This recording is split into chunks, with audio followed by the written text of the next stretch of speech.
Welcome to the 10-Minute Coffee Break. This is the sixth in a several-part series, but I'm Jim Franklin, and I'm here with my partner. Hey, y'all. I'm comedian Allison Moore.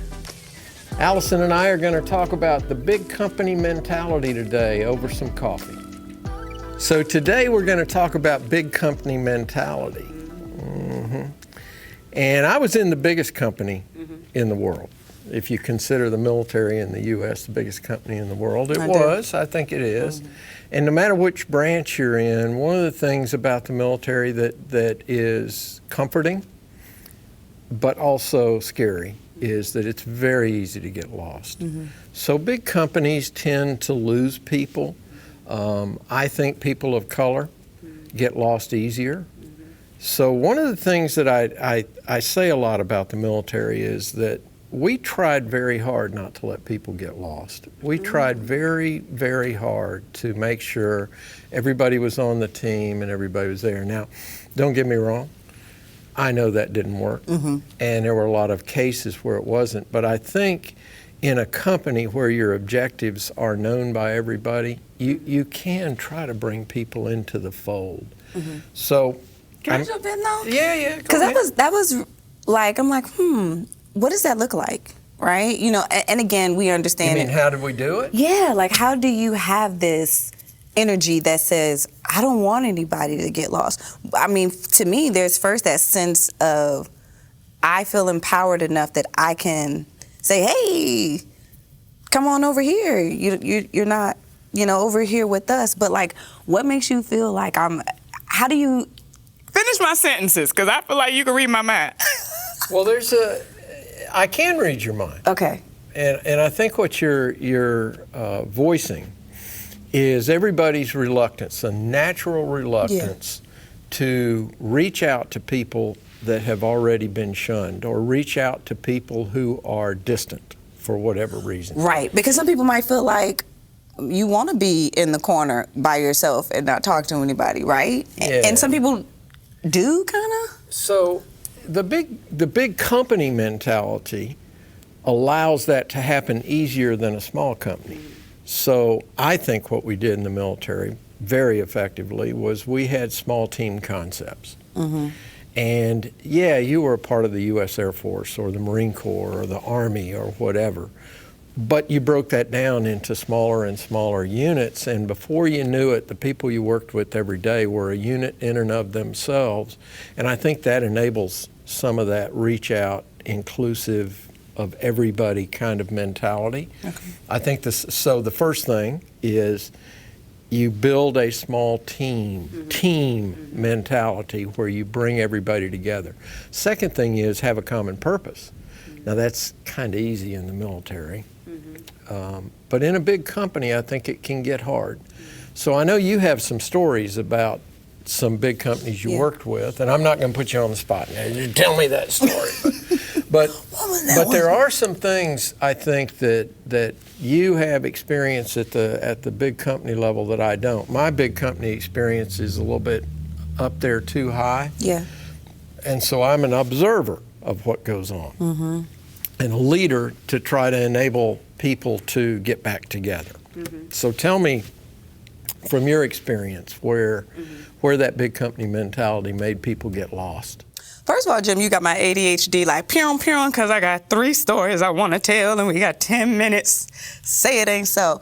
So, like, when I hear you saying about you having that higher level, one of the highest levels of viewpoint, right? It makes me think of like what they were saying happened in Ellen's organization, how she was really high up, she promoted kindness, she had a wonderful heart, but the people up under her, they say, were just rampant and monsters and created this hostile work environment. So what happens when the leader notices maybe there are some non-inclusive spaces, but what can I do? I'm so high up. And that is really interesting. I really want you to kind of give us some of your gems for those leaders, but then I want to also talk about the small teams piece. So from my work experience, when I worked, maybe the second largest company that I worked for, and I was in a human resources position where I had some not reach, but influence, just a little bit, right?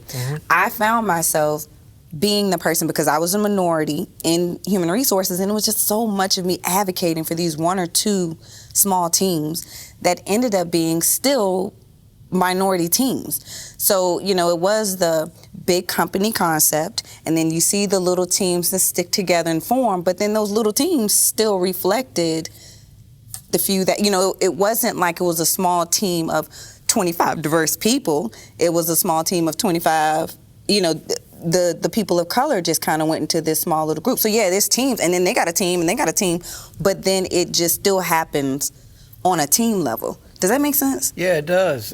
And I think that's a natural thing that happens in a big company more than a small company. Small company, when you see something like that happening, it affects the workplace immediately. Yeah. In a big company, it takes a long time for that to grow and grow and grow and fester. So let's talk about festering, because that, if a person self-segregates, which we talked about, you know, a couple of coffee breaks ago, if a person self-segregates and moves off on their own, it may or may not be that they were intended to be excluded, they've excluded themselves or whatever. I think what you're talking about leads to that becoming systemic, and that's where we're in danger. So at a big company level, to me, at my level, which was what you asked, I tried very hard to make sure that when I said something, I said it to everyone, and everyone understood it was to everyone. There was not, I worked hard at trying to never be exclusive of a group or a person or something like that.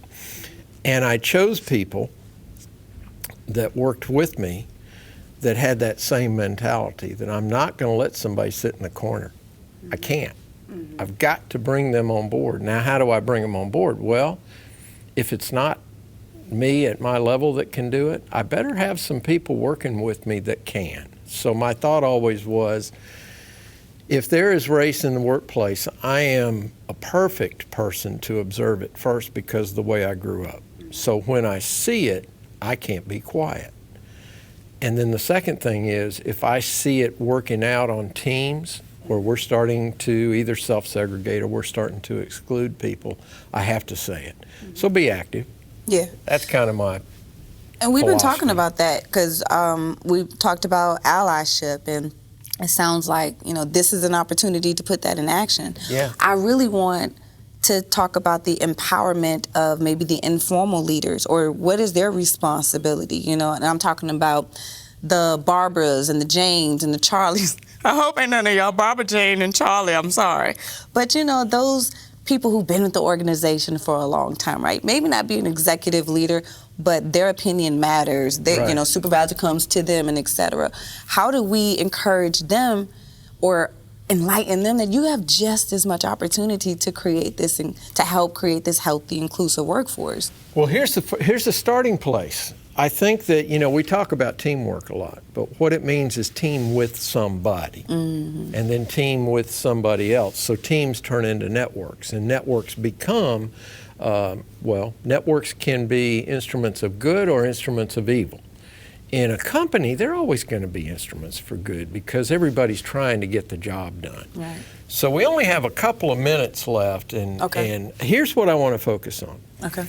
I have a thing that I used to use in the military, but I've modified it now. Okay. And that is that teams and teamwork help us be seen and to see people. So if I'm on a team, I can't ignore anybody on the team. I see everybody. And by definition, if that works around the circle in the network, then everybody sees me too. Yeah. So it's to be seen and to see other people, and teamwork does that. I love I'm like, my heart is overwhelmed in a good way for the diversity that, you know, more than just you and I are black and white, right? But the fact that you've been in the military and that experience, we're able to use that to kind of, because we talked about in the beginning, meritocracy that's in the military. You know, I'm from Virginia, born and raised, but nobody in my family I don't have any military, relationships. So that culture, was raised right beside the base, but it's still not necessarily something that I can use as a way to learn, grow, and help everybody to see how other people might do something different. So I appreciate you sharing that. Yeah, and it's the big company mentality. I mean, that's what this has all been about. Here's my call to action. All right, give it to me. It better be good, because I don't got nothing. Make your network more diverse. Okay. Now, we just finished another thing we've done where we were talking about networks. Network diversity is not necessarily just about black and white. Right. It's about capabilities. Right.